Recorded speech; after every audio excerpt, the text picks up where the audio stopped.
اللہم صلی علی محمد وعلی آل محمد۔ اگر کسی شخص کے پاس اپنے ہی چلتے کاروبار میں پیسے انویسٹ کرنے کے پیسے نہ ہوں اور کوئی دوسرا شخص اس کو انویسٹمنٹ کی نیت سے دے اور وہ کاروباری شخص اسے یقین دلائے کہ 100% آپ کے پیسے نہیں ڈوبیں گے اور کہے کہ ایک خاص مدت کے بعد آپ کے پیسے میں آپ کو دے دوں گا اور پروفٹ کا کچھ حصہ ان پیسے کے اوپر آپ کو دوں گا، تو کیا وہ اضافی پیسے سود ہوں گے؟ ایک کیس میں سود نہیں ہوں گے اور ایک کیس میں سود بن جائیں گے۔ اس کو آپ اصولی طور پر سمجھ لیں۔ آپ نے کسی سے 10 لاکھ روپیہ ادھار لیا اور آپ نے کہا کہ میں آپ کو یہ قرض بھی واپس کر دوں گا، اوپر کچھ دے دوں گا، وہ تو 100% سود ہے۔ اس کی بجائے آپ اس سے ریٹرن میں ایگریمنٹ کریں کہ یہ 10 لاکھ آپ مجھے دیں، میں جو کچھ بھی اس سے کماؤں گا نا اس کا 5% یا 10% یا 20% جو بھی آپ طے کر لیں وہ آپ کو دوں گا۔ 10 لاکھ کا 5% نہیں، وہ سود ہوگا۔ جو کما رہے ہیں اس کا 5، 10 یا 15 یا 20 یا 50%۔ یعنی اگر آپ نے کمایا ہے نا اس سے 50,000 اور آپ نے کہا میں آپ کو 50% دوں گا، تو آپ اسے 25,000 دے دیں۔ اگلی دفعہ آپ نے 20,000 کمایا، آپ اسے 10,000 دے دیں۔ اگلی دفعہ آپ نے 5,000 کمایا، آپ اسے 2,500 دے دیں۔ یہ نہیں ہوگا کہ تو پچھلے مہینے تو نے 10,000 دیا تھا، اس دفعہ مجھے 5 کیوں دے رہا ہے؟ نہیں، طے ہوا ہے، اس پہ ظلم نہیں ہوگا۔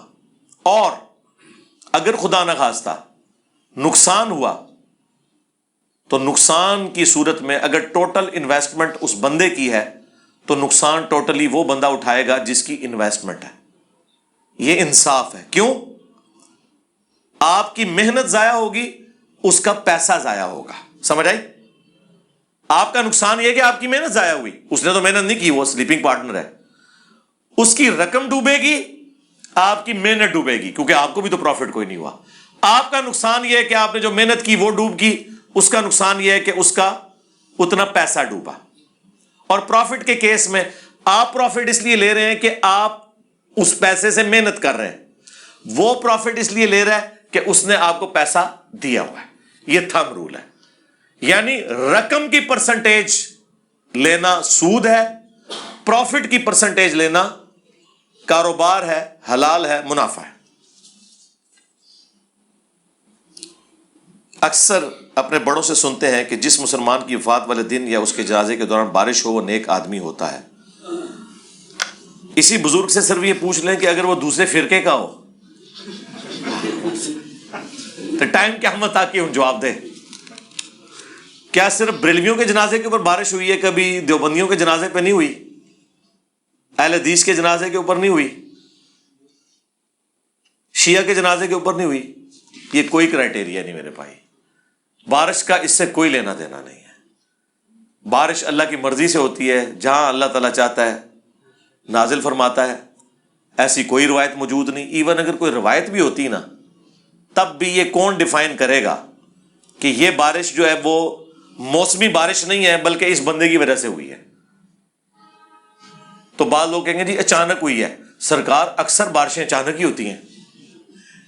پنڈی اسلام آباد کے لوگوں سے ذرا پوچھیں، جس دن بھی زیادہ گرمی پڑتی ہے نا اچانک شام کے بعد بادل آتے ہیں، بارش ہو جاتی ہے۔ کیوں جی؟ اس طرح ہی ہے نا، میں تو اتنے سال وہاں پہ گزارے ہیں، مجھے پتا ہے۔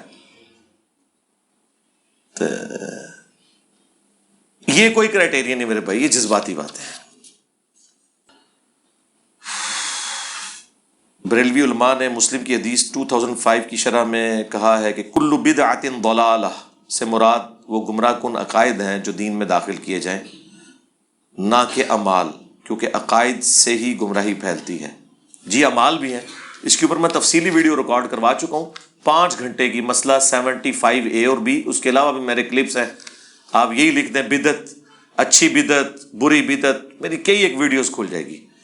اگر یہ وہ ان کا دعویٰ ہم انہی کے اصول پہ پلٹ دیتے ہیں، وہ کہہ رہے ہیں نا کہ عقیدے میں بدعت ہوتی ہے، اعمال میں نہیں ہوتی، تو انہیں کہیں کہ پھر آپ عید کی اذان دیا کریں۔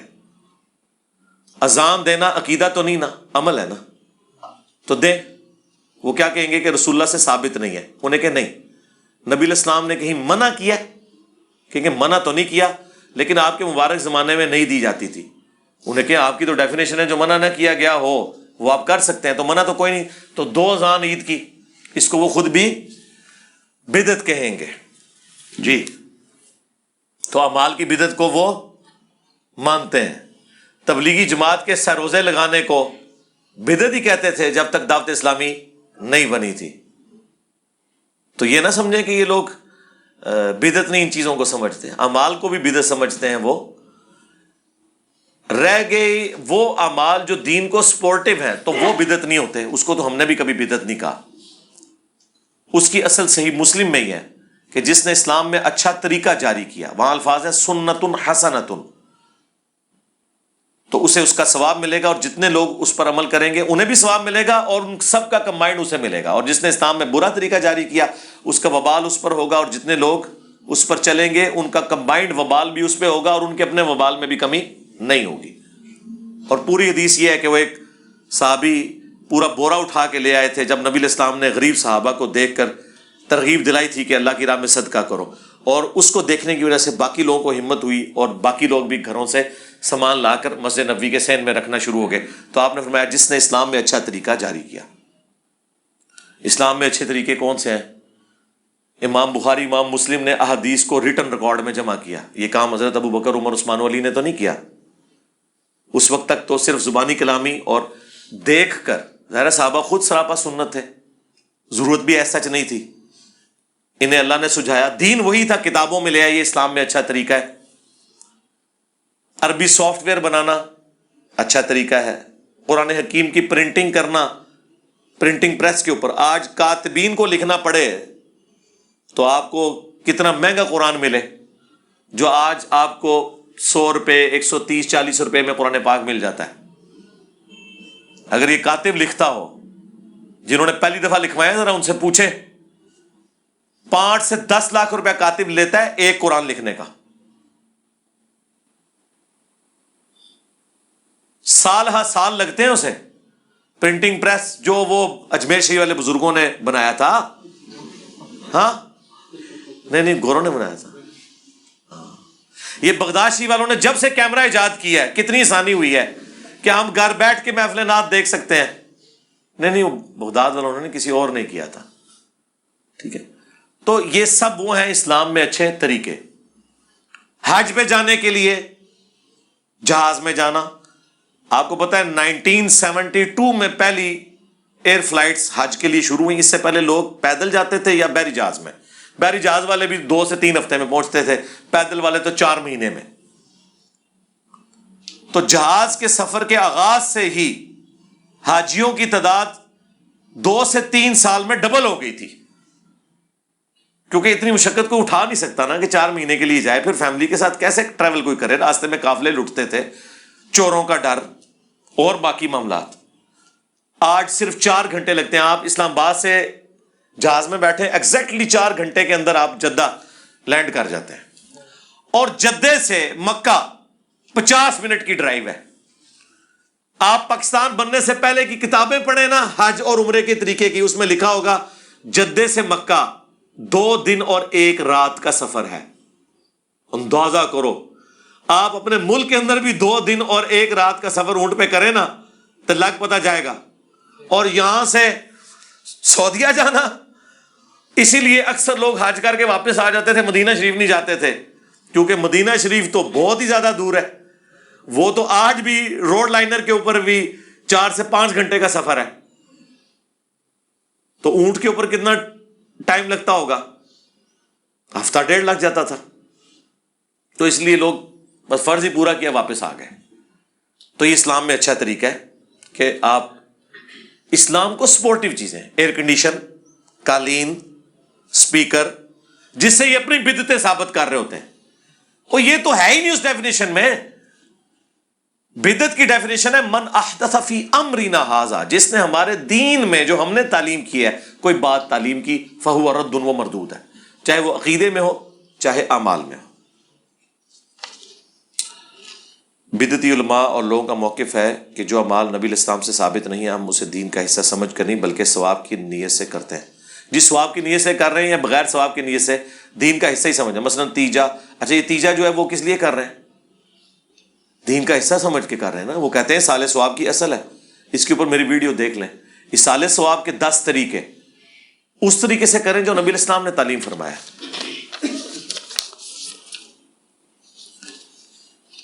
ایک بریلوی بھائی کے اعتراض پر پھکی دیں کہ نبی علیہ السلام نے قبر مبارک پر آ کر مانگنے کی تعلیم نہیں دی، لیکن اس سے روکا بھی نہیں کہ ان سے نہ مانگے.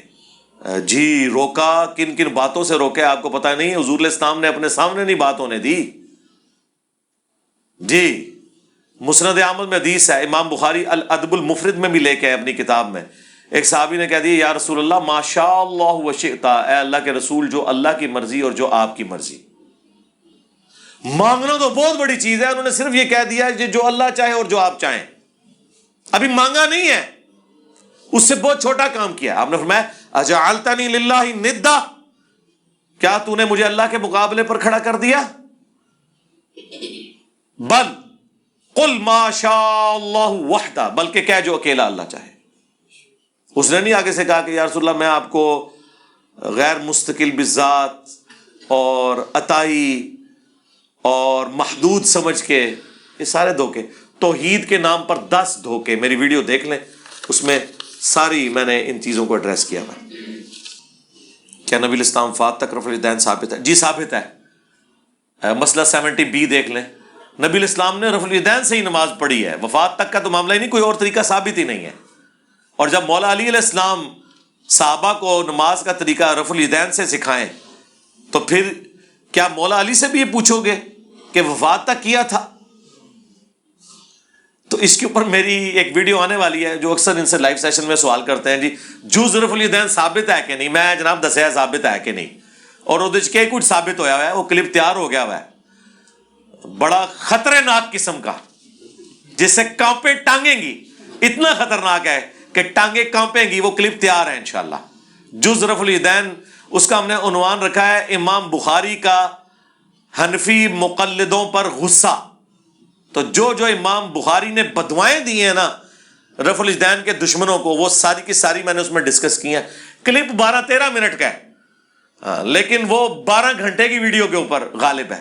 بس اس دن میرے پہ کیفیت طاری ہوئی بھی تھی، جس دن کبھی ہو جاتی ہے تو میں نے پھر وہ بیان کر دیا. تو وہ کلپ تیار ہے انشاءاللہ، کچھ دنوں میں مارکیٹ میں آ جائے گا، آپ کو پتہ چل جائے گا. اس میں نے بتایا کہ جز رفع الیدین کی پہلی حدیث ہی مولا علی سے لی ہے امام بخاری نے.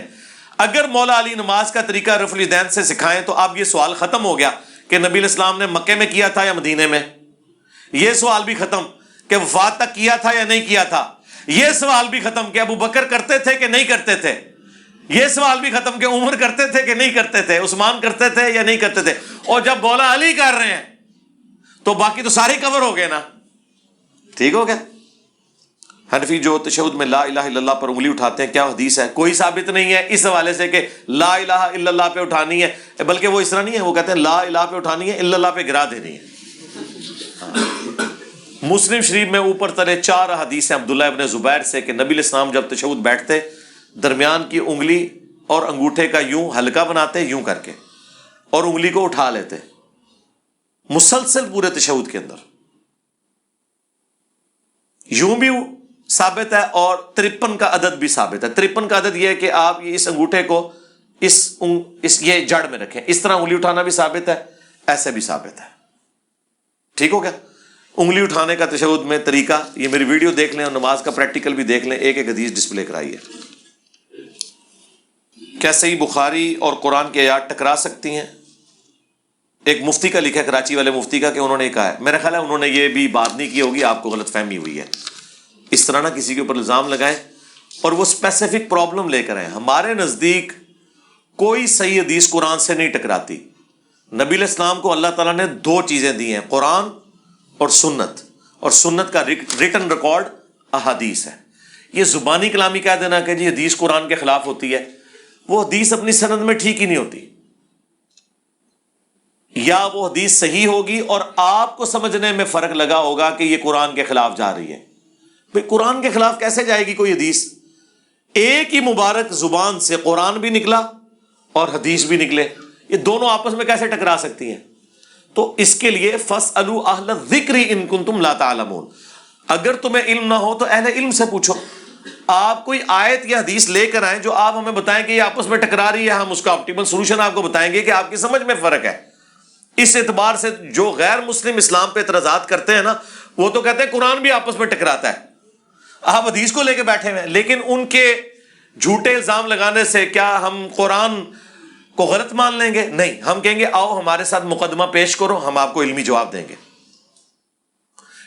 انڈیا میں ایک عورت نے گستاخی کی، میں نے اس کا علمی جواب دیا 40 منٹ کے اندر، ایک اعتراض کا اس کا جواب دیا۔ باقی تو صرف سڑکیں بلاک کرتے ہیں نا، اور لوگوں کو ہاسپٹل پہنچنے سے روکتے ہیں، بچوں کو سکول جانے سے روکتے ہیں، ہم علمی طریقے سے ایک بات کا جواب دیتے ہیں۔ اس کا بھی آپ لیں جواب۔ میں آپ کو مثال کے طور پر ایک آیت پیش کرتا ہوں قرآن سے، سورۃ القصص میں آیت ہے، انک لا تہدی من احببت ولکن اللہ یہدی من یشاء۔ اے نبی، جس سے تم محبت کرتے ہو تم اسے ہدایت نہیں دے سکتے، اللہ جسے چاہتا ہے ہدایت دیتا ہے۔ بالکل ایسا ہی ہے۔ اب اس آیت میں واضح ہے کہ رسول اللہ کسی کو زبردستی ہدایت نہیں دے سکتے جب تک اللہ کی مرضی نہ ہو۔ نبی علیہ السلام دعوت دیں گے۔ سورہ الشورى میں آیا انک لتہدی الی صراط مستقیم، اے نبی بے شک تم ضرور صراط مستقیم کی طرف ہدایت دیتے ہو۔ یہاں آیا انک لا تہدی، اور وہاں آیا انک لتہدی۔ لا کا مطلب ہوتا ہے نہیں، اور اسے پڑھیں لا، لا کا مطلب ہوتا ہے ضرور، بالکل اپوزٹ ہے۔ عربی میں اتنا فرق ہے، لا نہیں اور لا بالضرور۔ ان ربی لغفور الرحیم، بے شک تیرا رب ضرور بخشنے والا مہربان ہے۔ اب وہ بعض لوگوں کو وہ طرزیں لگا کے پڑھیں ان ربی لا غفور، وہ مطلب ہی الٹ جائے گا۔ اب یہ دو سٹیٹمنٹ کہ نبی جس سے تم محبت کرتے ہو اسے ہدایت نہیں دے سکتے، بلکہ اللہ جسے چاہتا ہے ہدایت دیتا ہے، اور بے شک تم سیدھے راستے کی طرف ہدایت دیتے ہو۔ یہ بظاہر دونوں باتیں ٹکرا رہی ہیں، لیکن یہ ٹکرا نہیں رہی ہیں۔ جب آپ اس کی تھیم پر غور کریں گے تو یہ دونوں باتیں بیک وقت درست ہیں۔ یہ اللہ نے جس ہدایت کا ذکر کیا نا کہ تم اے نبی نہیں دے سکتے، وہ پوٹینشل ہدایت ہے کہ جو شخص گمراہی کمانے پر تلا ہوا ہے نا، تم ہدایت گھول کے اسے نہیں دے سکتے۔ یعنی ابو جہل جو تلا ہوا تھا کہ اس نے بات نہیں ماننی، اے نبی تم اسے ہدایت نہیں دے سکتے کیونکہ وہ ہدایت لینے کا طلبگار ہی نہیں ہے۔ اور یہاں پہ جو آیا کہ ضرور تم ہدایت کی طرف رہنمائی کرتے ہو، تو اس سے مراد یہ کہ اے نبی علیہ السلام آپ ہدایت کا راستہ لوگوں کو دکھاتے ہیں۔ جو شخص چاہے گا نا کہ اس سے ہدایت حاصل کرے، اس کے لیے آپ ہدایت کی رہنمائی کر رہے ہیں۔ اب بظاہر دونوں باتیں ٹکراتی تھی، لیکن وہ دونوں باتیں اپنی جگہ درست ہیں۔ تو یہ فوراً کہہ دینا جی وہ آیت اور حدیث ٹکرا گئی جی، حدیث اور حدیث ٹکرا گئی تھی۔ سرکار آئے نا بات کریں۔ دنیا میں کئی سٹیٹمنٹ ٹکراتی ہیں۔ مثلا میں کہوں کہ جی بینک میں بل صبح 9 سے 5 بجے تک جمع ہوتے ہیں، آپ اتوار والے دن پہنچ جائیں بل جمع کروانے، اور آپ کہیں جی علی بھائی نے جھوٹ بولا تھا، تو میں کیا کہوں گا؟ رکو ذرا، صبر کرو، میں نے تمہیں اتوار کا ذکر کیا تھا، لیکن آپ کہیں نہیں آپ نے اتوار کو تو ڈسکس بھی نہیں کیا۔ میں کہوں گا بھائی یہ تو انڈرسٹوڈ ہے کہ اتوار جو ہے وہ ورکنگ ڈے نہیں ہوتا، تو جب میں یہ کہہ رہا تھا تو ادر دین اتوار، اور اگر کوئی مین برانچز ہے تو وہ تو ہفتے کو بھی بند ہوتی ہیں۔ یہ الگ سے انڈرسٹوڈ چیزیں ہوتی ہیں، دوسری جگہ پہ موجود ہوتی ہیں۔ لہذا قرآن میں ایک جگہ ایک بات لکھی ہوئی ہے، دوسری بات دوسری جگہ، دونوں کو جوڑ کے ایک آپٹیمل سولوشن نکلتا ہے۔ پھر پتہ چلتا ہے کہ عقیدہ کیا بیان ہو رہا ہے۔ بندہ اگر نمازی نہیں تو کیا اس کی باقی باتیں قبول ہوں گی؟ ایک کیڑا اتنا نیک آدمی جڑا نماز نہیں پڑھتا تو باتاں کرتا رہتا ہے، کیڑیاں باتاں ہیں؟ منو زیارت کراؤ ایسے بندے دی۔ اچھا، یہ عموماً اس طرح ہوتا ہے جس طرح ہمارے بعض جو لبرل قسم کے لوگ ہیں، سیکولر لوگ، این جی اوز، وہ کہتے ہیں جی اللہ تعالیٰ نے کوئی انسان کو نمازوں کے لیے نہیں پیدا کیا، خدمت خلق کے لیے پیدا کیا ہے، غریبوں کو آپ روٹی کھلائیں، ان کی مدد کریں۔ یار غریبوں کو روٹی کھلانے کا اس سے کیا تعلق ہے کہ آپ نے نماز چھوڑنی ہے؟ ایک شخص اپنے بیوی بچوں کے حقوق پورے کرتا ہے، اس کا یہ مطلب کب سے ہو گیا کہ اب ماں باپ کے پورے نہیں کرنے؟ ماں باپ کے ساتھ الگ سے حکم ہے حسن سلوک کا، بیوی بچوں کے ساتھ الگ سے حکم ہے. کسی کو کہ نماز پڑھے، وہ کہتے ہیں جی رزق کمانا بھی عبادت ہے. بھئی رزق کمانا عبادت ہے، اس سے اس بات کا کیا تعلق ہے کہ نماز نہیں پڑھنی؟ وہ تو الگ سے فرض ہے. نماز کے اوپر اتنی اہمیت اس لیے دی جاتی ہے کہ بے نمازی پاکستان کے شناختی کارڈ میں مسلمان ہے، اللہ کے نزدیک وہ کافر ہے عملاً. جی سورہ الروم کی آیت نمبر ہے 31، وَأَقِيمُوا الصَّلَاةَ وَلَا تَكُونُوا مِنَ الْمُشْرِكِينَ، نماز قائم کرو مشرکوں میں سے نہ ہو جاؤ. یعنی جو مشرک ہے نا وہ نماز نہیں پڑھتے، مسلمان نے نماز پڑھنی ہے. اور صحیح مسلم کی حدیث، نبی صلی اللہ علیہ وآلہ وسلم نے فرمایا کہ بندے کے کفر اور ایمان، شرک اور اسلام کے درمیان فرق نماز ہے. اور صحیح مسلم میں یہ حدیث ہے، عبداللہ ابن مسعود کہتے ہیں کہ نبی علیہ السلام کے مبارک زمانے میں اگر کوئی بیمار بھی ہوتا تھا اور 2 بندوں کے سہارے مسجد آ سکتا تھا تو مسجد میں نماز پڑھتا تھا، کہیں اسے منافق نہ سمجھ لیا جائے.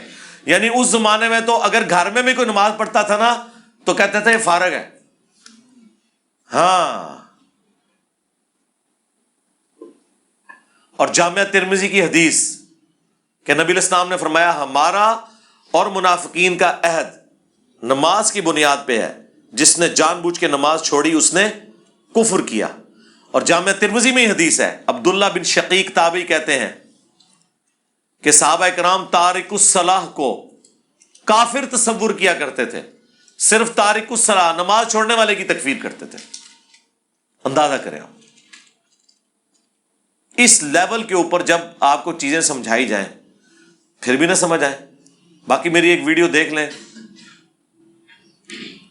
بے نمازیوں کو نمازی بنانے والی ویڈیو، وہ پوری ویڈیو مسئلہ 196 ہے، کاش میں دنیا میں واپس جا سکتا.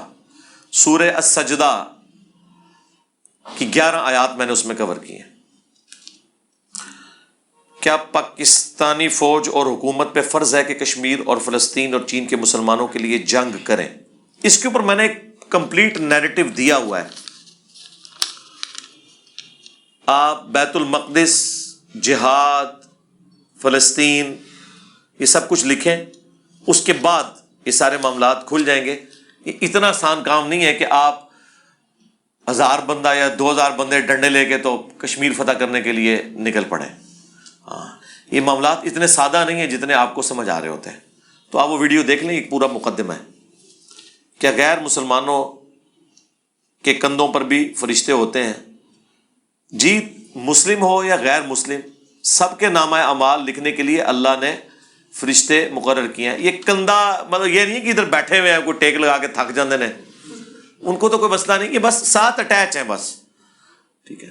اور ان کی ڈیوٹیاں چینج ہوتی ہیں. بخاری مسلم میں حدیث ہے کہ جو فجر کے وقت فرشتے آتے ہیں وہ عصر کے وقت واپس جاتے ہیں، جو عصر کے وقت آتے ہیں وہ فجر کے وقت واپس جاتے ہیں. اور اللہ تعالیٰ ان سے پوچھتا ہے، حالانکہ جانتا ہے کہ میرے بندوں کو کس حال میں پایا.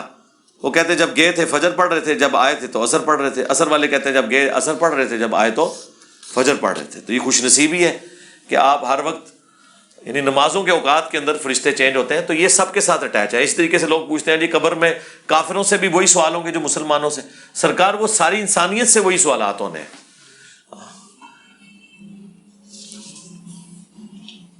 اکثر لوگ قربانی کے جانور کا گوشت اچھا نکال لیتے ہیں اور باقی غریبوں میں بانٹ دیتے ہیں، ایسا درست ہے؟ ہم تو ان کو کہتے ہیں شیم آن یو.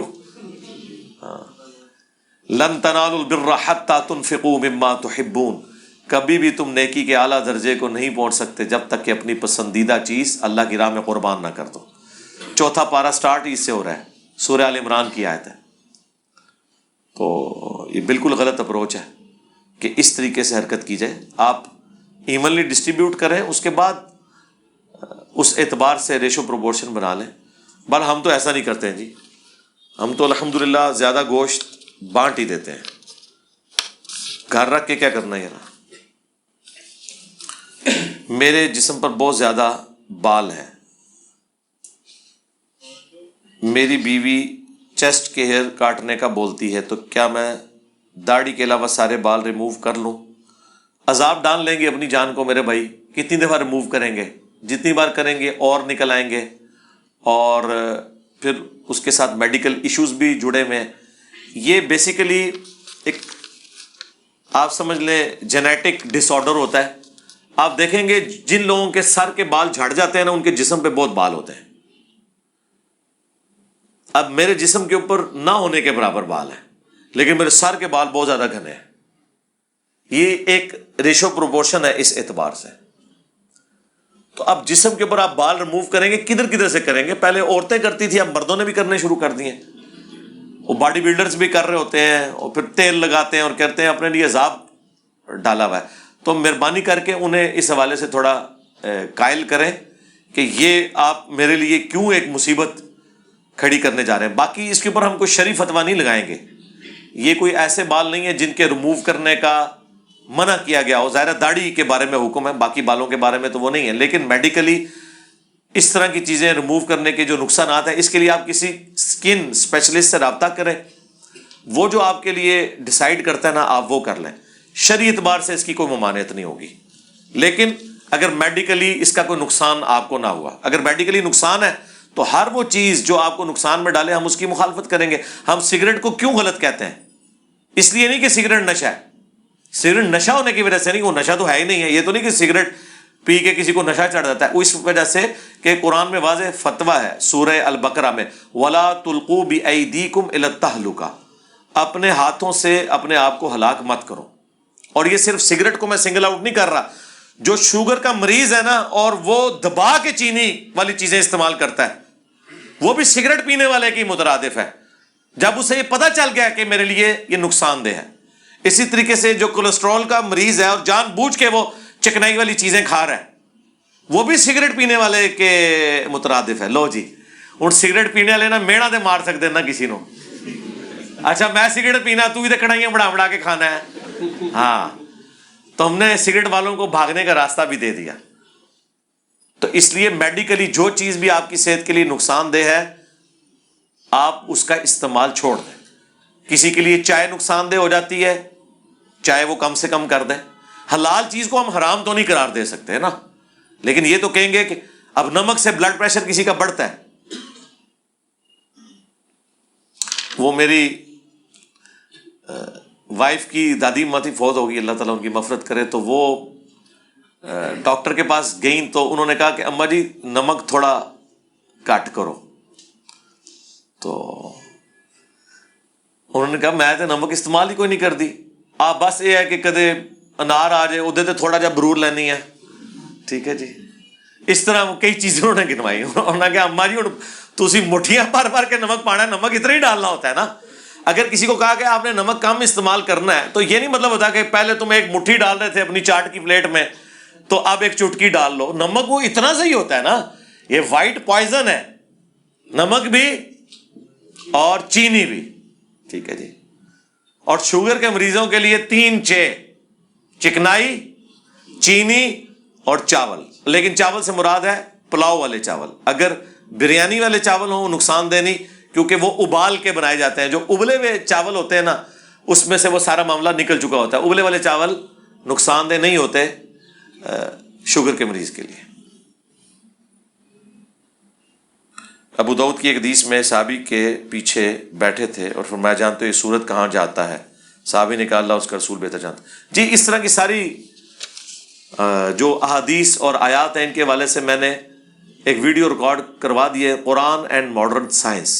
اس میں نے بتایا قرآن لٹریچر کی زبان میں بات کرتا ہے، اللہ تعالیٰ کی ایک روحانی دنیا ہے، ایک فزیکل ورلڈ ہے۔ فزیکل ورلڈ کا اس روحانی دنیا کے ساتھ کوئی تعلق نہیں ہے، وہ ایک الگ سے چیز ہے، نہ اسے فزیکلی ڈیٹیکٹ کیا جا سکتا ہے۔ اس طرح کے جو معاملات ہیں کہ سورج سجدہ کرتا ہے اللہ تعالیٰ کو، ہم یہ آبزرو نہیں کر سکتے اللہ یہ کہ اللہ کروا دے۔ جیسا صحیح بخاری میں عبداللہ ابن مسعود کہتے ہیں کہ ہم نے نبی علیہ السلام کے ساتھ بعض اوقات کھانا کھایا، ہمارے نوالے میں سے بھی تسبیحات کی آواز آتی تھی۔ اب آپ کہیں نہیں جی میں کوئی ڈیٹیکٹر لگا کے اسے ڈیٹیکٹ کر سکوں، تو یہ پاسبل نہیں ہے۔ اور یہ نبی علیہ السلام کا معجزہ تھا کہ آپ کی زندگی میں آپ کے صحابہ کے ایمان کو مضبوط کرنے کے لیے اللہ تعالیٰ نے اس طرح کی کئی چیزیں ان کو دکھا دی۔ بیسیکلی یہ نبی علیہ السلام کے معجزات ہوا کرتے تھے۔ تو اس طرح کے جو سوالات ہیں اس کے لیے آپ میری ویڈیو دیکھ لیں. قرآن کی بہترین تفسیر بتا دیں جس کے بارے میں سارے فرقے متفق ہوں. قرآن کی بہترین تفسیر قرآن خود ہے. قرآن کی جو آیات ہیں اسی کانٹیکسٹ میں کراس ریفرنس کے طور پہ جو دوسری آیات ہیں یہ سب سے بیسٹ تفسیر ہے. اس کے بعد صحیح الاسناد احادیث، صحیح بخاری میں ایک پورا چیپٹر ہے کتاب التفسیر جس میں قرآن پاک کی آیات کی تفسیر سے متعلق احادیث ہے. جامعہ ترمذی میں ایک چیپٹر ہے کتاب التفسیر کے حوالے سے. المستدرک للحاکم کے اندر ایک چیپٹر ہے کتاب التفسیر کے حوالے سے. یہ 3 حدیث کی کتابیں ہیں جن میں قرآن کی تفسیر سے متعلق احادیث ہیں. اور باقی اگر آپ علماء کی لکھی ہوئی تفسیر، تو اس امت میں تفسیر روایت کی روشنی میں، احادیث کی روشنی میں جو لکھی گئی ٹاپ آف دا لسٹ تفسیر ابن کثیر ہے، جسے بریلوی، دیوبندی، اہل حدیث تینوں مانتے ہیں. اس میں بھی ضعیف روایتیں ہیں لیکن اوورال ایک بڑی اچھی کوشش ہے، وہ آپ پڑھیں. اور اگر آپ نے قرآن کا پورا تانا بانا سمجھنا ہے، آج کے دور کے انسان کے جو مسائل ہیں وہ سمجھنے ہیں، تو مولانا مودودی رحمہ اللہ کی تفسیر ہے تفہیم القرآن، وہ آپ پڑھ لیں. باقی یوٹیوب پہ میری ویڈیو ہے قرآن کی بیسٹ تفسیر کون سی ہے، وہ آپ ویڈیو دیکھ لیں.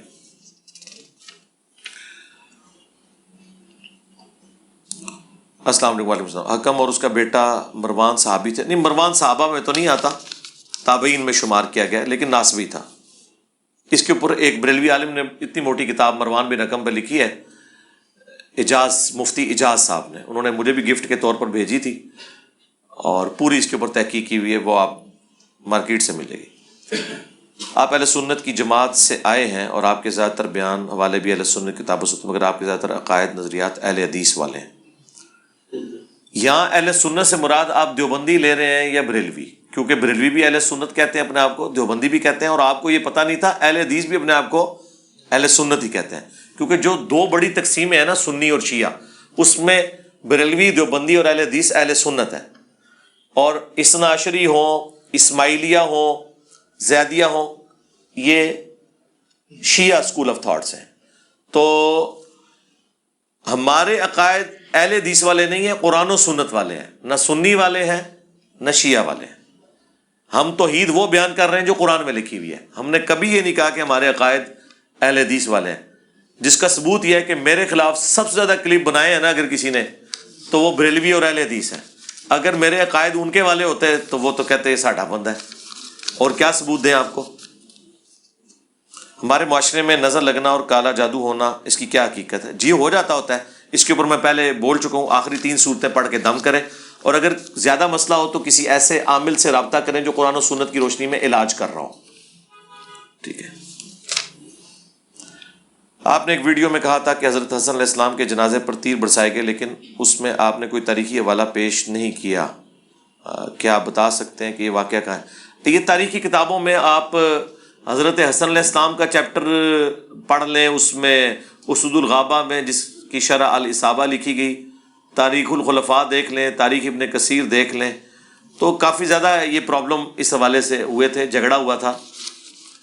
امام حسین علیہ السلام نے جنازہ پڑھانا تھا، لیکن مروان نے کہا میں گورنر ہوں اور یہ حکومتی عہدیدار کا کام ہے جنازہ پڑھانا. پھر یہی طے پایا کہ ٹھیک ہے تو یار پڑھا لے. وہی ہمارے والا عقیدہ ہے کہ نماز تو سب کے پیچھے ہو جاتی ہے، بلکہ ہمارا امام حسین والا عقیدہ ہے علیہ السلام.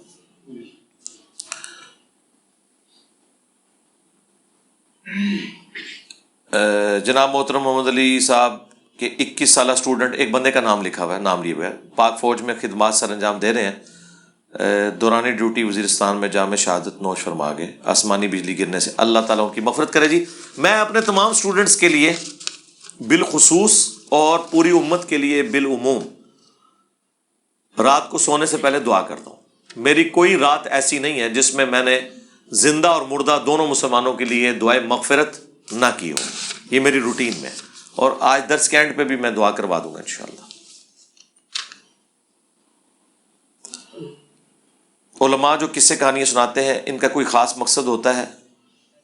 کیا یہ پبلک کے ذہنوں میں تاثر ڈالنا چاہتے ہیں؟ جی تاثر ہی ڈالنا چاہتے ہیں نا، آپ کے ذہن کو الجھانا چاہتے ہیں تاکہ آپ کو اپنے ان بابوں کے ساتھ جوڑیں. اور قصے کہانیاں بھی صرف اپنے بابوں کی سناتے ہیں، دوسروں کے فرقوں کے بابوں کی بات کریں وہ ماننے کے لیے تیار ہی نہیں ہوں گے. یعنی اگر آپ الٹے بھی لٹکیں اور آپ کہیں کہ جی قاسم نانوتوی صاحب جو دیوبند مدرسے کے بانی تھے وہ قبر سے نکل کے 2 مولویوں کی صلح کروا کے دوبارہ قبر میں چلے گئے, بریلوی نہیں مانیں گے اس کرامت کو. وہ کہیں گے ہمارا بابا نکلے گا تو ہم مانیں گے. ہاں, تو یہ کرامتوں کی اور ان کی کہانیوں کی اوقات ہے. میرا ایک دوست ہے جو جماعت المسلمین کو فالو کرتا ہے, وہ کہتا ہے ہماری جماعت مسلمانوں باقی سب شرک کرتے ہیں. جی مجھے پتا ہے, جماعت المسلمین کے اوپر میری ویڈیو دیکھ لیں, تکفیری ہیں وہ, ظاہر ہے والدہ کا بھی جنازہ نہیں پڑھیں گے, یہ تکفیری پارٹی ہے. اور میں آپ کو بتاؤں یہ جماعت المسلمین پہ تو تکفیری پارٹی ہونے کا الزام ہے, حقیقت بات یہ ہے کہ سارے ہی تکفیری ہیں. جی ہاں, ایک چیز یاد آ گئی, ہائے ہائے ہائے ہائے,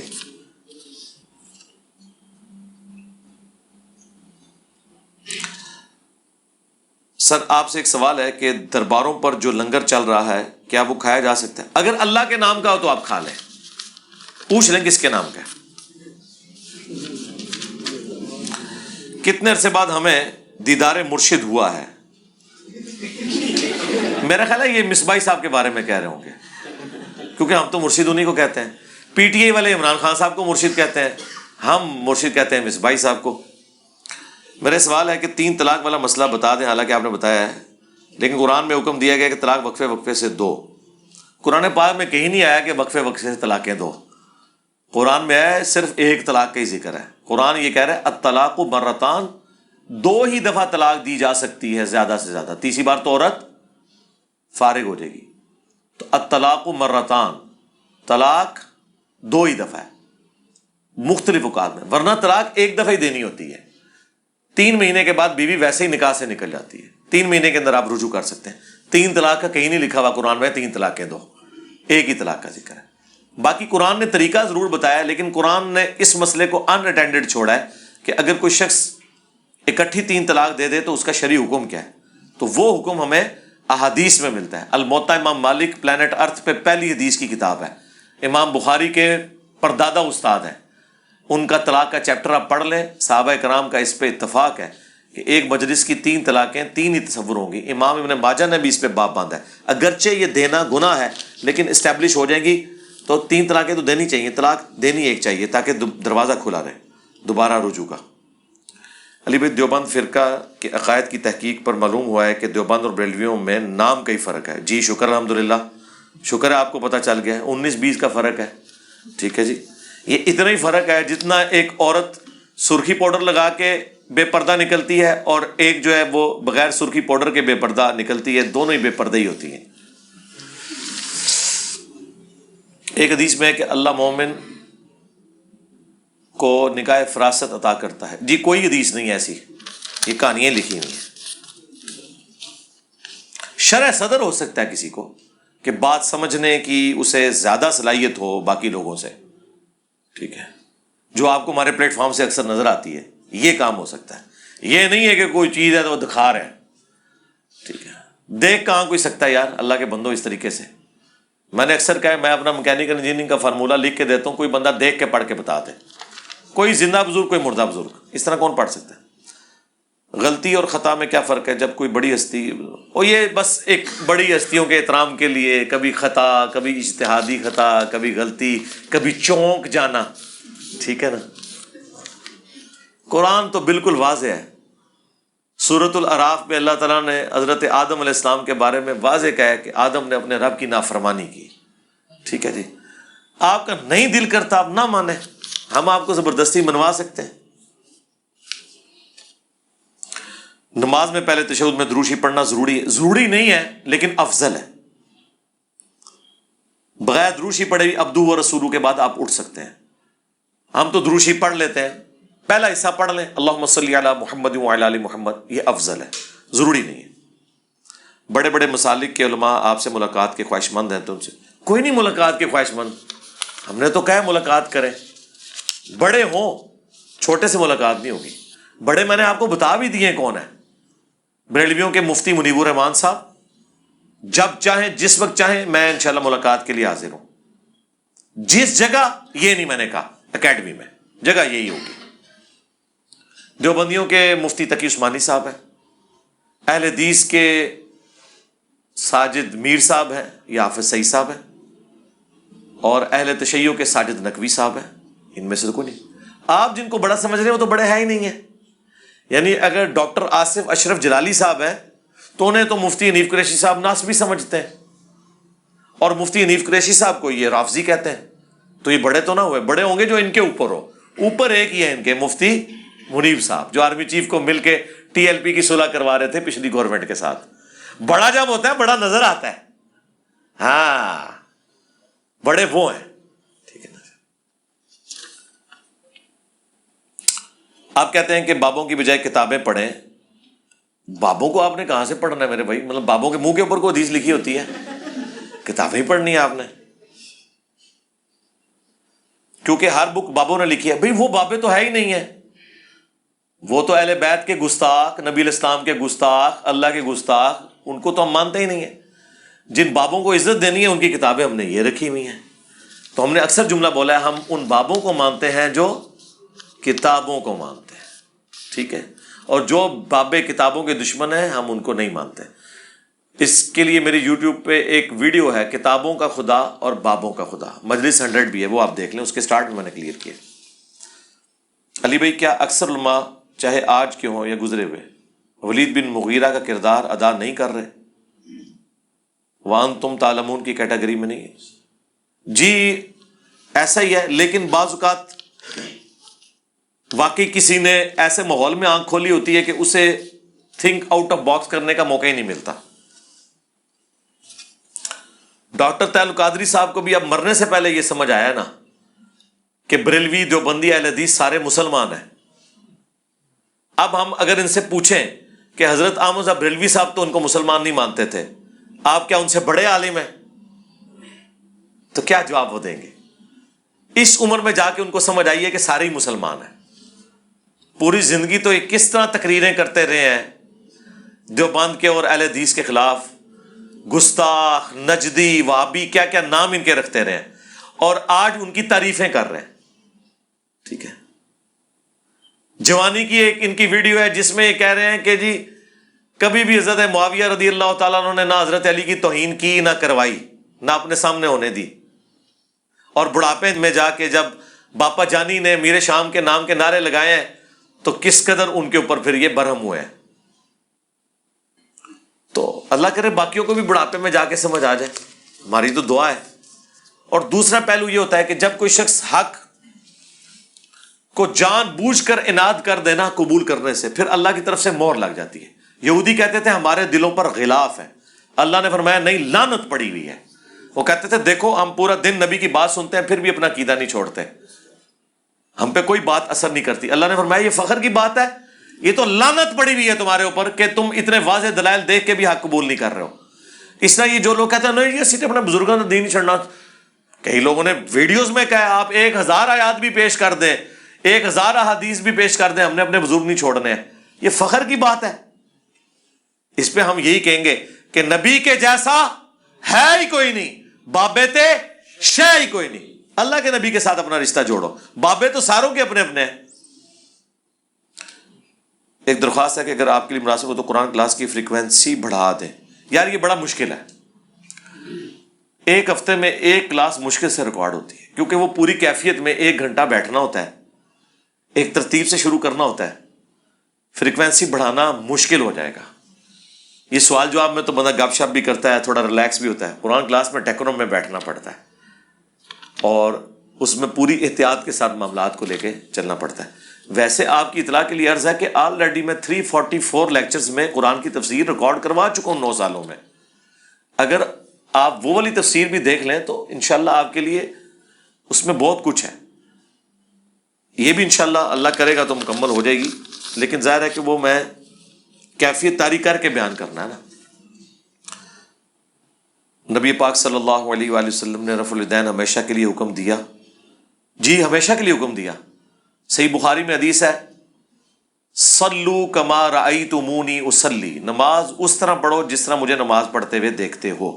اور یہ حدیث روایت کی ہے مالک بن حویرث نے، اور مالک بن حویرث نبی الاسلام کی وفات سے بمشکل 1 سال پہلے غزوہ تبوک کے موقع پر مسلمان ہوئے ہیں، اور وہ کہتے ہیں ہم چند نوجوان تھے، 20 دن حضور کے ساتھ رہے، آپ کے ساتھ نمازیں پڑھی، واپس جانے لگے تو حضور نے فرمایا صلی اللہ علیہ وآلہ وسلم، واپس جا کے اپنے گاؤں ایریا میں نماز قائم کرنا، اذان دینا، جس کو قرآن زیادہ آتا ہو، عمر میں بڑا ہو، تمہاری امامت کروائے، اور سلو کما رأیتمونی اصلی، اور دیکھنا نماز اس طریقے سے پڑھنا جس طرح مجھے پڑھتے ہوئے دیکھا ہے۔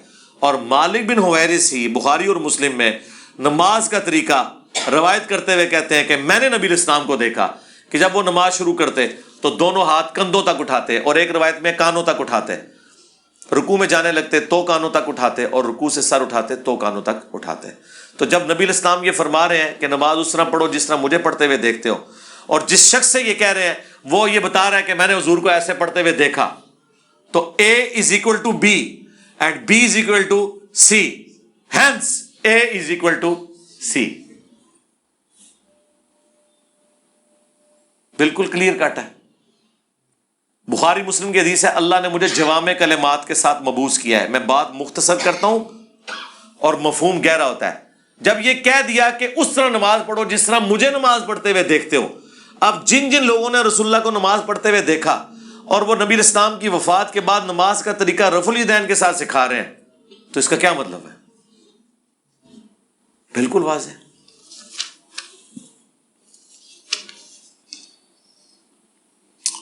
قبرستان سے گزرگاہ بنانا جائز ہے جبکہ راستہ دینا بھی صدقہ جائز۔ جی گزرگاہ بنا سکتے ہیں بشرطے کہ آپ قبروں کو پھلانگے نہیں، نہ قبروں کے اوپر پاؤں رکھیں، راستوں میں سے پک ڈنڈیوں سے گزریں، کیونکہ صحیح مسلم میں حدیث ہے کوئی شخص قبر پر بیٹھے، یہ اس سے بہتر ہے کہ وہ شخص آگ کے انگاروں پر بیٹھے اور اس کا جسم کھال اور کپڑے جل جائیں، وہ کم عذاب ہے، اس سے بڑا عذاب اس شخص کے لیے جو کسی مسلمان کی قبر کے اوپر پاؤں رکھتا ہے یا بیٹھتا ہے۔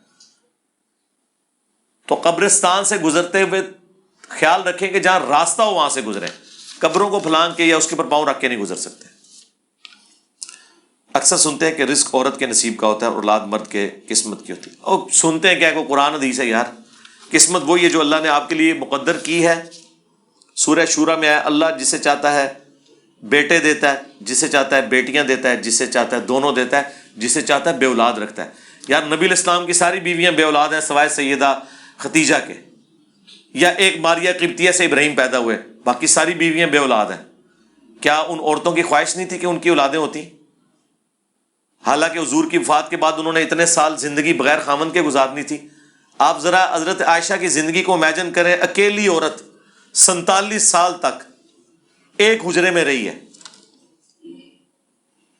کتنی مشکل زندگی تھی ان کی۔ اگر یہ ٹائٹل ملا ہے نا کہ امت کی ماں ہے، تو قربانی بھی دیکھیں پھر کس لیول کی ہے۔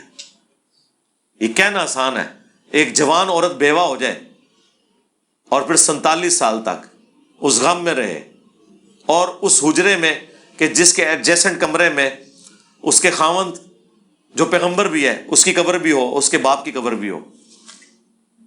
آپ اس تکلیف کا اندازہ کر سکتے ہیں؟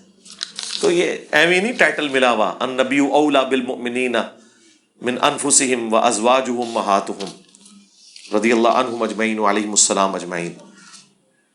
کیا عید والے دن گلے ملنا بدعت ہے؟ کوئی بدعت نہیں میرے بھائی، یہ سب کلچرل چیزیں ہیں۔ اس طرح کی عیدی لینا دینا، شادی کے موقع کے اوپر کسی دولہا کو آپ سلامی دے دیں، یہ ساری کلچرل چیزیں ہیں، ان کا دین کے ساتھ کوئی تعلق نہیں، نہ اس کے اوپر کوئی بدعت کے فتوے لگتے ہیں۔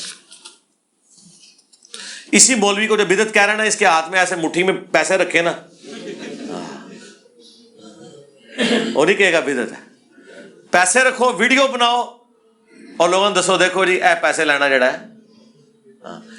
او بچارہ کوئی دولہا سیرا پہن کے آ جائے یا اس کے گلے میں ہار لٹکا دے، کہتے ہیں یہ ثابت نہیں ہے، اور نکاح خاں کو مولوی کو اسی ٹائم 5000 روپیہ دیں تو ثابت ہے۔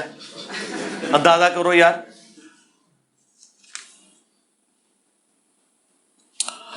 مخصوص ایام کی حالت میں طلاق ہو جاتی ہے کیا؟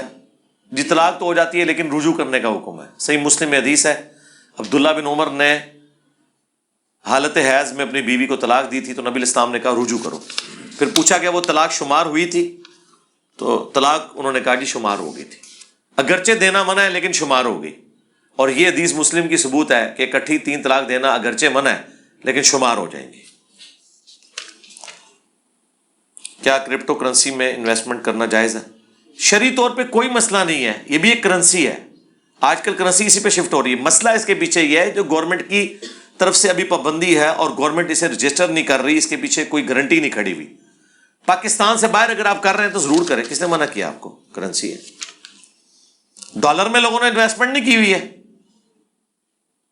8 سے چند مہینے پہلے ڈالر جو ہے وہ 160-70 روپے کا تھا۔ اچھا یہ بھی پبلک میں مشہور ہے کہ جی بغیر محنت کے جو کمائی ہو حرام ہے، یہ آپ کو کس نے بتا دیا ہے؟ میری شادی کے وقت میرا خیال ہے بمشکل 10-15 ہزار پہ تولہ سونا تھا، آج 1,30,40 پہ پہنچا ہوا ہے۔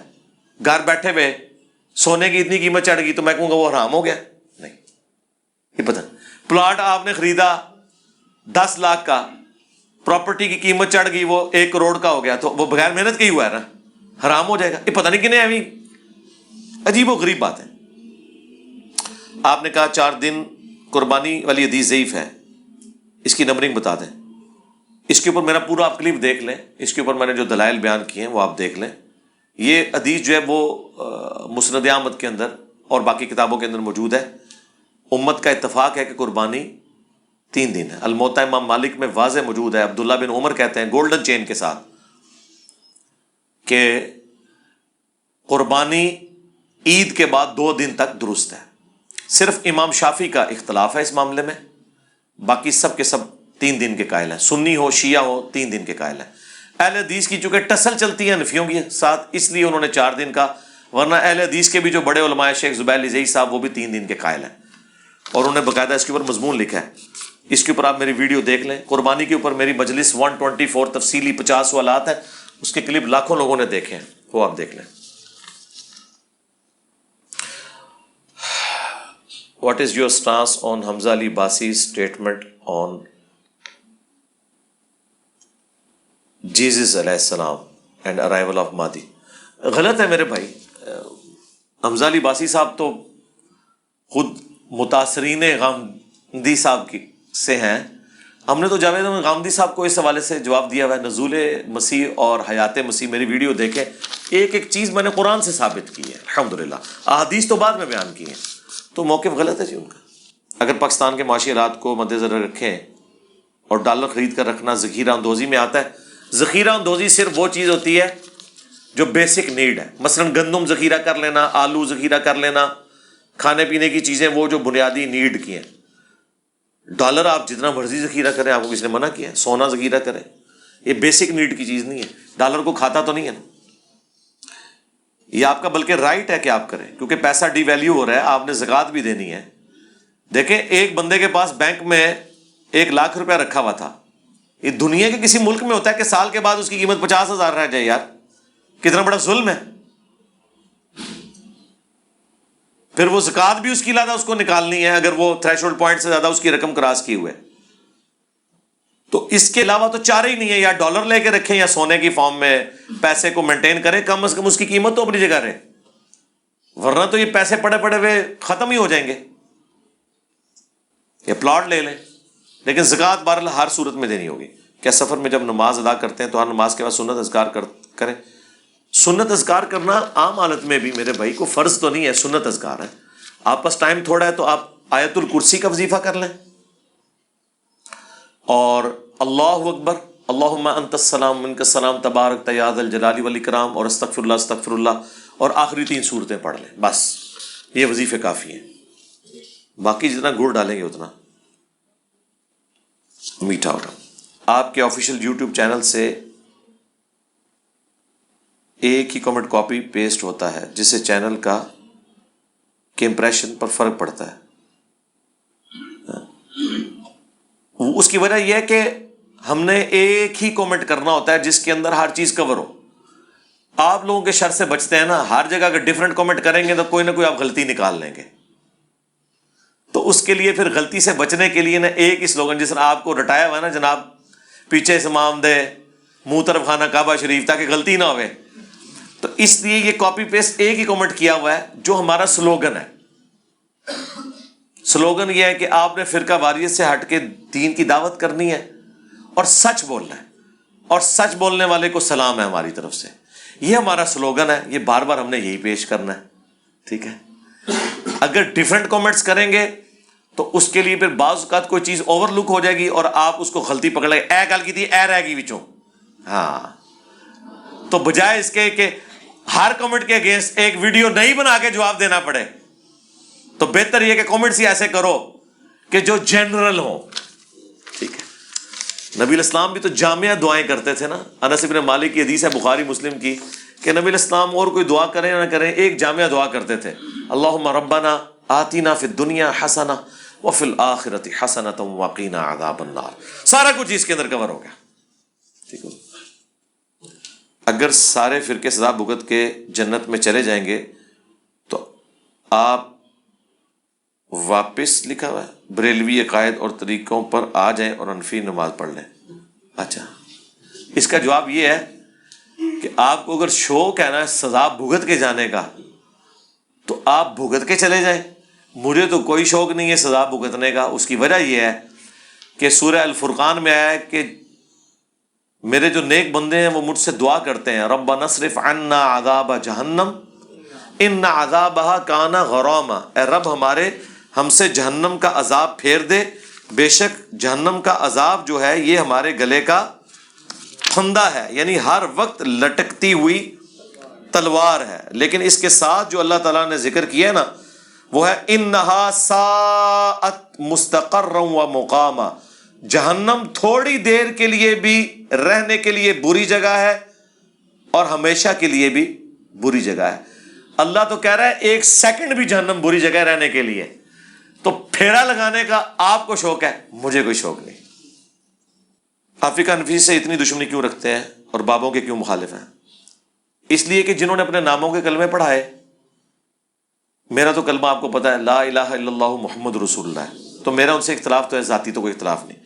فقہ حنفی سے ہمارا اختلاف یہ ہے کہ جب آپ فقہ کی بنیاد رسول اللہ کی مخالفت پہ بنائیں گے تو ہمارا اختلاف ہوگا.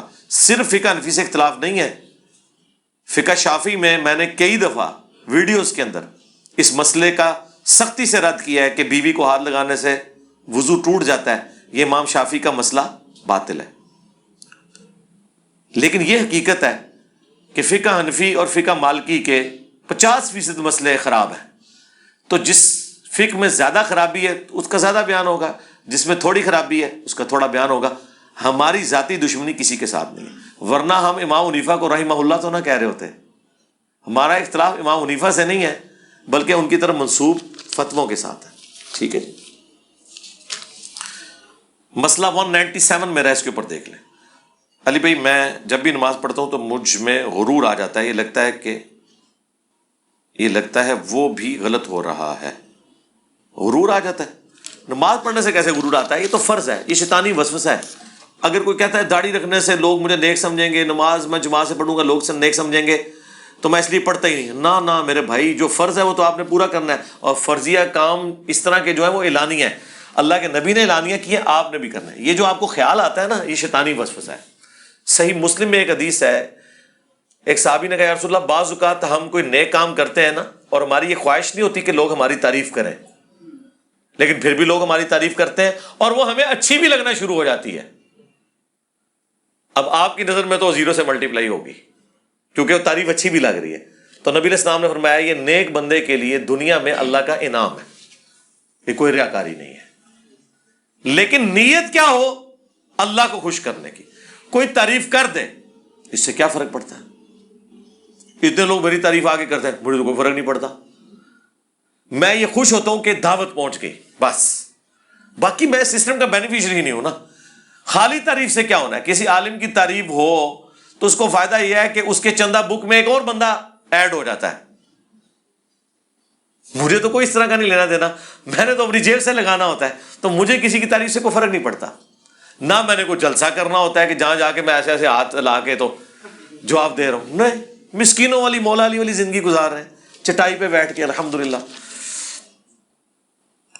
علی بھائی بتائیں, قصیدہ غوثیہ اور بہجت الاسرار کو دیوبندی اہل حدیث بھی مانتے ہیں؟ نہیں, اہل حدیث تو شاید انکار کر دیں, دیوبندی مانتے ہیں. یہ انہوں نے نہیں لکھی کتابیں, ان کی طرف منسوب ہے, یہ فراڈ ہے سارا. قصیدہ غوثیہ کا تو میں نے پوسٹ مارٹم کیا ہے. آپ کو کہتے ہیں میں کرنے والا مغرور ہوتا ہے اور شیخ عبد القادر جیلانی کیا کہہ رہے ہیں؟ تمام اولیاء کی گردن پہ میرا پاؤں ہے. اے میں نہیں دونوں نظر آئی؟ بھائی وہ یہ بات کر ہی نہیں سکتے, یہ جھوٹ کسی نے ان کی طرف منسوب کیا ہے. اگر ان کی بزرگی بچانی ہے تو یہ کہہ دیں انہوں نے نہیں فرمایا, ورنہ میں والا فتویٰ لگائیں گے ان کے اوپر. علی بھائی, ایک دوست نے مجھ سے سوال کیا, کیا اسلام میں لڑکی شادی کے بغیر ساری زندگی گزار سکتی ہے؟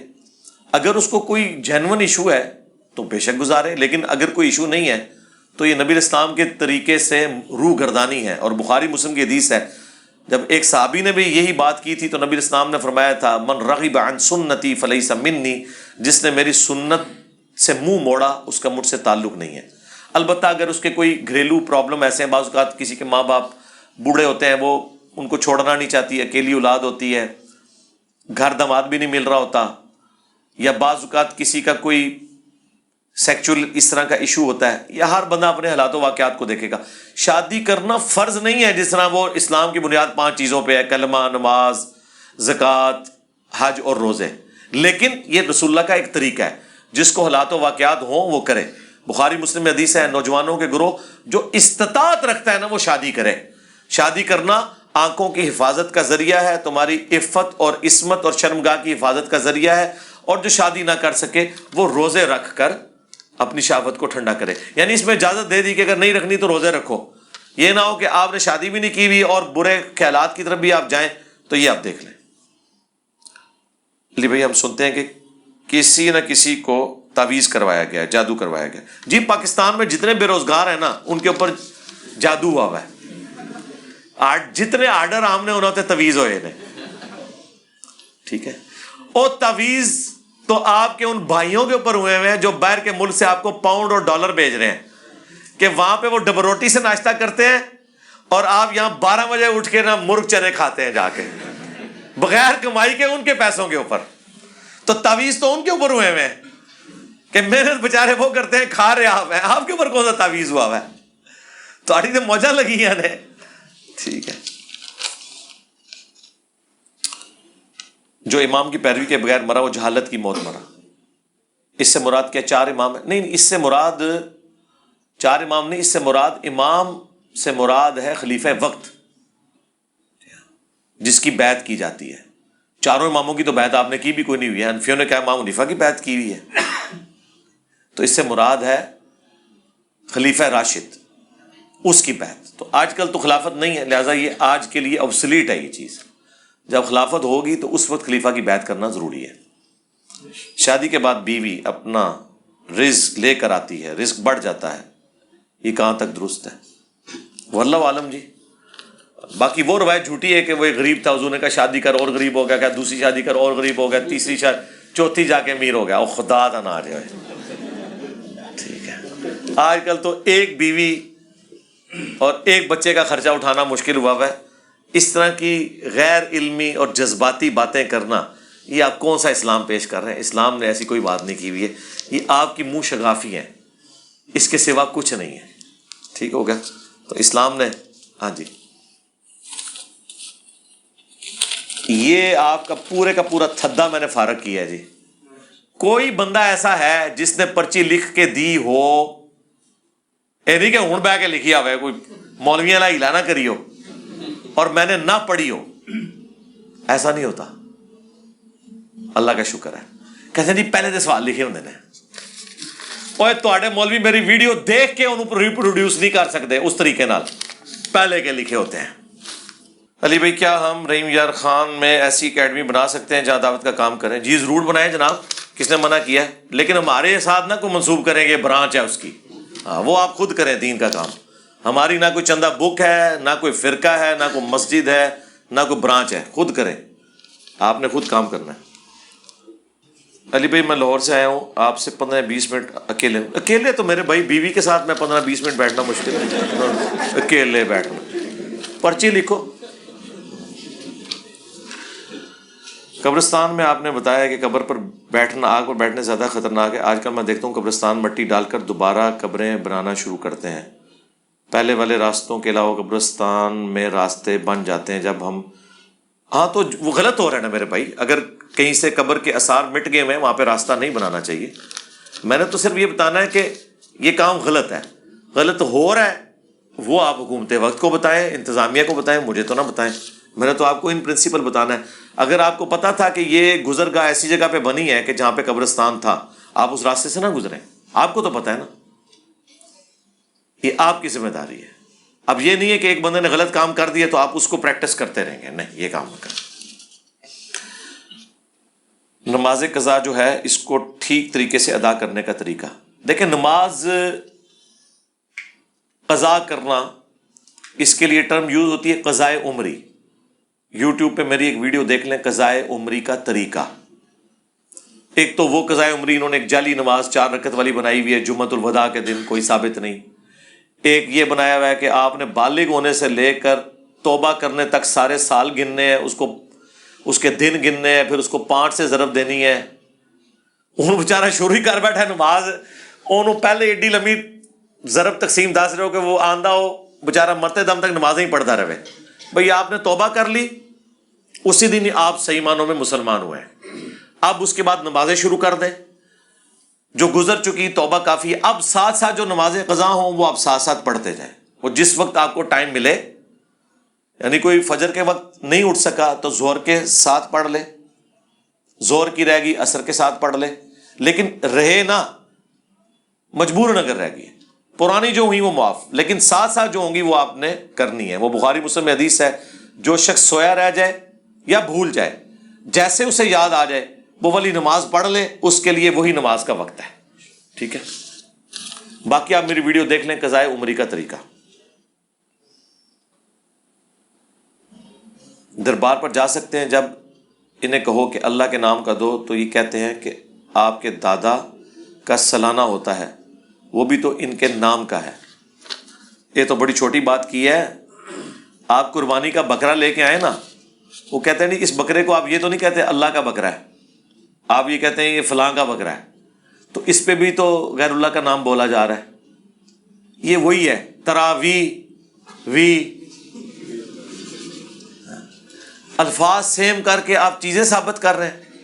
قرآن میں ہے جس کے ذبح کے وقت غیر اللہ کا نام لیا جائے. اس سے مراد یہ ہے کہ جو آپ ذبح کر رہے ہیں نا، اس وقت تکبیر کس کے نام کی پڑھ رہے ہیں؟ اس جانور کی جان لیتے وقت تو وہ تو ہم بسم اللہ اللہ اکبر پڑھتے ہیں نا. صحیح مسلم میں یہ آئی ہے تکبیر، سنی شیعہ دونوں یہی پڑھتے ہیں. یا دوسری چیز، یہ کس کو خوش کرنے کے لیے کر رہے ہیں؟ تو اللہ کو. مسند احمد میں حدیث ہے، جس نے دکھلاوے کے لیے نماز پڑھی اس نے شرک کیا. نماز تو اللہ کی ہوتی ہے، شرک کہاں سے ہو گیا؟ ریاکاری. جس نے دکھلاوے کے لیے روزہ رکھا اس نے شرک کیا. جس نے دکھلاوے کے لیے صدقہ کیا شرک کیا. تو قربانی کیا ہوتی ہے؟ اللہ کی راہ میں صدقہ ہے، ایک نیکی ہے نا. صدقہ تو کوئی بھی نیکی وہ صدقہ ہے. تو جو بھی غیر اللہ کی رضا کے لیے کام کیا جا رہا اسے خوش کرنے کے لیے. کوئی بندہ ماں باپ کے صالح ثواب کے لیے غریبوں کو کھانا کھلاتا ہے، وہ ماں باپ کو خوش نہیں کر رہا ہوتا، وہ اللہ کو خوش کرتا ہے کہ یا اللہ اس کے بدلے میرے ماں باپ کی مغفرت کر دے یا میرے ماں باپ کے درجات بلند کر دے. اس حوالے سے اگر آپ نے 11ویں کرنی ہے نا کہ اے اللہ یہ میں نے تیرے نام کا بکرا دیا، اس کی وجہ سے عبد القادر جیلانی کے گناہ معاف کر دے، مہربانی کر کے اس کو معاف کر دے، تو میں بھی 11ویں دینے سے تیار ہوں. کرو نا، ہمت ہے. تسی یہ کہندے ہو مجھاں دودھ نہیں دین گیاں، اور تواڈے کسی بابے دی مجھ اتنا دودھ نہیں دیندی جتنی آسٹریلین گائے دودھ دیتی ہیں. این کمپیوٹر جو نکلی ہیں نا وہ گاواں، ایک سائز کی گائیں بکریاں اتنی خوبصورت، وہ کس دربار پہ جاتی ہیں؟ ہاں، سارے بابے رل کے نا ان کے دودھ خوش کر کے بتاؤ پھر منیں گے. اور آپ اور آپ کے ماننے والے تو ان سے بھیک مانگتے پھر رہے ہیں. تسی کے خوش کرنا ہے، تسی آپ خشک ہو گئے ہو. تسی بس کہہ سکتے ہو آیا جے گوری. ہاں، کوئی نہیں آندا، کدھر نہیں آندا. یہ ساری کہانیاں نے. نعرے دیکھیں اس طرح کے نعرے لگا رہے ہوتے ہیں جناب. پاگل بنایا ہوا ہے عوام کو، بت بنایا ہوا ہے جناب. جناب ہم جا کے جناب فلاں جگہ پہ جھنڈا لہرا دیں گے، اے کر دیں گے، او کر دیں گے. قرضہ اللہ یہ ہدایت دے جی. اللہم انی اسألک بانک انت اللہ لا الہ الا انت الاحد الصمد الذی لم یلد ولم یولد ولم یکن له کفوا احد وإلہکم الہ واحد لا الہ الا هو الرحمن الرحیم الف لام میم اللہ لا الہ الا هو الحی القیوم اللہم صلی علی محمد وعلی آل محمد اللہم ربنا آتنا فی الدنیا حسنہ وفی الآخرۃ حسنۃ وقنا عذاب النار اللہم اغفر لحینا ومیتنا وشاہدنا وغائبنا وصغیرنا وکبیرنا وذکرنا وانثانا اللہم من احییتہ منا فاحیہ علی الاسلام ومن توفیتہ منا فتوفہ علی الایمان. اے اللہ جن جن بھلائیوں کا سوال تیرے محبوب صلی اللہ علیہ وآلہ وسلم نے تجھ سے کیا، ہمارے حق میں، ہمارے ماں باپ کے حق میں، ہمارے بیوی بچوں کے حق میں، پوری امت کے حق میں قبول و منظور فرما. اور جن جن چیزوں کے شر سے تیرے محبوب علیہ السلام نے تیری پناہ طلب کی، تمام مسلمانوں کو ان چیزوں کے شر سے اپنی پناہ عطا فرما. اے اللہ ہمارے ملک پاکستان کی خیر فرما، اندرونی اور بیرونی خطرات سے محفوظ فرما، بالخصوص انڈیا میں، کشمیر میں، فلسطین میں، چائنا میں، افغانستان میں، عراق میں، جہاں کئی مسلمان کس پرسی کی زندگی گزار رہے ہیں. اے اللہ غیب سے ان کی عزت، آبرو، جان و مال کی حفاظت فرما. جتنے فوت ہو چکے ان کی مغفرت فرما، جتنے زندہ ہیں انہیں مرنے سے پہلے قبر و آخرت کی تیاری کرنے کی توفیق عطا فرما. اے اللہ تمام مسلمانوں کی تمام دینی، دنیاوی، جسمانی، روحانی، ظاہری، باطنی پریشانیاں، تکلیف، مصیبتیں، دکھ، در، بیماریاں، دشواریاں دور فرما. سبحان ربک رب العزت عما یصفون وسلام علی المرسلین والحمد للہ رب العالمین وصلی اللہ علی النبی الکریم وعلی آلہ وصحابہ اجمعین الی یوم الدین. آمین.